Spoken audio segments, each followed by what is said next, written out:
আচ্ছা বাবু, তুমি আমার কি দেখে প্রেমে পড়েছো? তোমার এই সুন্দর রূপ, আবার এই যে একটু হাসো, এটা দেখে তোমার প্রেমে আমি চরম পাই। আচ্ছা দাঁড়াও, আমরা একটু টিকটক করলি। তো গাইস, তোমরা কেমন আছো?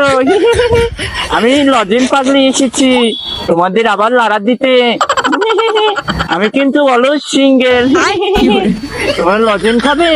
হ্যাঁ, আমি তোমাদের তো লজেন এখন খাওয়াতে পারবো না, তোমরা তো অনেক দূরে। তো তোমাদের জন্য আমি একটা জিনিস খাওয়াবো তোমাদের সবাইকে।